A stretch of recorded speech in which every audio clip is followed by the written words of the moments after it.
तुमच्या गावात मी ठरवलंय, बघा टार्गेट घ्या, निवडून आपण येणारच आहे, पण खरा विजय कधी आहे? जर सलगरेत आपण 60% मतदान घेतलं तर मी गुलाल लावणार. सलगरेत पागलाला गुलाल लावायची यायचं नाही, कुणी लावून घेणार नाही.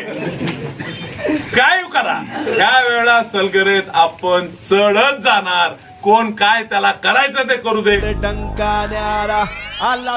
आमचे नेते मार्गदर्शक सांगली जिल्ह्याचे डॅशिंग नेतृत्व माननीय श्री विशालदादा पाटील यांची सांगली लोकसभा मतदारसंघातून बहुमतांनी विजयी झाल्याबद्दल हार्दिक अभिनंदन.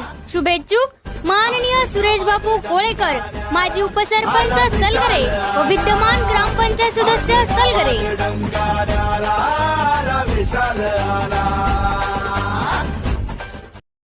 प्रत्येक बातमीतील घटनेच्या वास्तविकतेची तुलना थेट पाहत रहा सांगली अपडेट. सांगली जिल्ह्याची 2024 ची लोकसभा निवडणूक ही अत्यंत चुरशीची ठरली. एकीकडे अपक्ष म्हणून विशाल पाटील यांनी ठोकलेला शड्डू, तर दुसरीकडे स्थानिक राजकारणामध्ये सुरू झालेल्या घडामोडी यामुळे संपूर्ण स्थानिक पातळीवरही या निवडणुकांचा प्रभाव पडत गेला. या निवडणुकांमध्ये नेतृत्वाचाही मोठा कस लागला. अनेक नेत्यांनी या प्रतिष्ठेच्या निवडणुकीत आपले नेतृत्व सिद्ध केले. मिरज तालुक्यातील सलगरे येथे लोकसभा निवडणुका लागण्याच्या पूर्वीपासूनच चर्चेत असलेल्या सलगरे गावातून काय निकाल येणार याकडे जिल्ह्याचे लक्ष लागून राहिले होते. त्यातच अनेक घडामोडी घडल्या. सलगरेचे माजी उपसरपंच यांनी विशाल पाटील यांच्या पाठीशी आपली संपूर्ण ताकद लावण्याचा निर्णय घेतला. सत्तेत असणाऱ्या खासदाराच्या विरोधातील अपक्ष उमेदवाराला पाठिंबा देणे हा खूप मोठा धाडसाचा निर्णय सुरेश कोळेकर यांनी ठाम राहत घेतला. यात माजी खासदार संजय काका पाटील यांचा ड्रीम प्रोजेक्ट असलेल्या ड्रायपोर्टसाठी घेण्यात येणारी जमीन ज्या मागासवर्गीय समाजातील आहे, तो मागासवर्गीय समाज आधीपासूनच दुखावला गेला होता. नेमके इथेच गेम चेंज होत भाजपमधील नेत्यांनी जाहीरपणे विशाल पाटील यांच्याबरोबर काम करण्यास सहमती दर्शवली. यानंतर मात्र राजकारणाला वेगळाच रंग मिळू लागला. विधानसभेला आम्ही तुमचे काम करू, मात्र लोकसभेला संजय काकांचं काम करणार नाही, अशी स्पष्ट भूमिका घेत भाजपचे विजय पाटील यांनीही भाजपपासून फारकत घेत विशाल पाटील यांच्या प्रचारात उडी घेतली. यामध्ये प्रामुख्याने विजय पाटील, विक्रम कांबळे, गुलाबसो मालगावे, अजितराव घोरपडे यांचे कट्टर समर्थक, सहदेव कायपुरे, रमेश पाटील या प्रमुख नेत्यांच्या फळीने प्रचाराचे रान उठवले. उमेदवार अपक्ष असताना व चिन्ह नवीन असतानाही या मातब्बरांनी जंग पछाडून घराघरापर्यंत चिन्ह पोहोचवले. यानंतर सलगरे येथे प्रचारादरम्यान विशाल पाटील यांनी सलगरेतून मला 60% मतदान व्हायला पाहिजे, अन्यथा तुम्ही गुलाल लावायला येऊ नका, असे आवाहन केले. एकीकडे सलगरेचे सरपंच तानाजीराव पाटील यांच्या ताब्यात असणारे स्थानिक राजकारणाची सत्ता केंद्रे, ग्रामपंचायत, विकास सोसायटी व दीर्घकाळ असणारी सत्ता, यामुळे हे आव्हान मोठे खडतर समजले जात होते.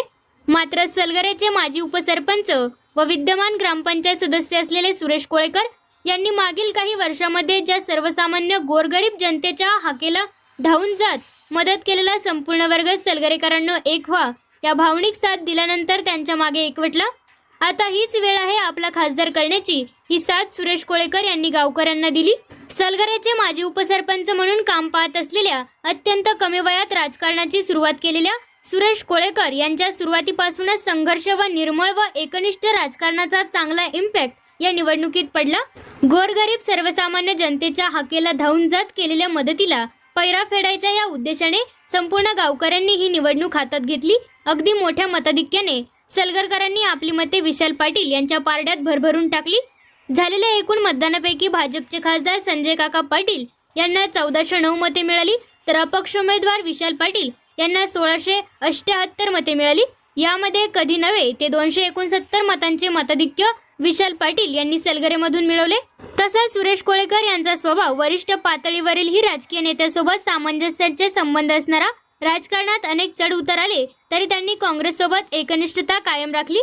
राजकारणात कार्यकर्ते टिकले पाहिजेत, अनेक आंदोलने केली तर कार्यकर्त्यांचा बळी गेला नाही पाहिजे, ही बापूंची भूमिका अनेक कार्यकर्त्यांच्या मनात घर करून जाते. यंदा या लोकसभेच्या निवडणुकीत मात्र अगदी तळमळीने व तळागाळापर्यंत सुरेश कोळेकर, विजय पाटील, विक्रम कांबळे, गुलाबसो मालगावे, सहदेव कायपुरे, रमेश पाटील या सर्व सहकाऱ्यांनी एकत्र येत काम करत ही किमया करून दाखवली. विजयानंतर सर्व कार्यकर्त्यांनी एकत्रित जल्लोष साजरा केला. ही निवडणूक गावांनी हातात घेऊन किमया गावांनी केली असल्याची निर्मळ प्रतिक्रिया सुरेश कोळेकर यांनी व्यक्त केली. पालघरमध्ये दादा काय कोणी करू दे, आम्ही राजकारणात काम करताना तन मन धन प्रामाणिकपणे ज्याचा उपकार आहे ते आहे तर नाही तर नाही अशा भूमिका उठवल्या. सरकार पालघरमधल्या प्रत्येक घरात जाऊन तुम्ही प्रयत्न करा. दादा घराण्याच्या उपकाराची परतफेड करायची हीच वेळ आहे. तुझी ड्राईव्ह तुमच्या गावात मी ठरवलंय, बघा टार्गेट घ्या, निवडून आपण येणारच आहे. पण खरा विजय कधी आहे, जर सलगरेत आपण 60% मतदान घेतलं तर मी गुलाल लावणार. सलगरेत पागलाला गुलाल लावायची यायचं नाही, कुणी लावून घेणार नाही. काय करा, त्या वेळेला सलगरेत आपण चढत जाणार. कोण काय त्याला करायचं ते करू दे, आणि त्यानंतर धाडसाने तुमच्या प्रत्येक अडचणीत मी आहे, सरकार आहे, आम्ही सगळी जण आहे,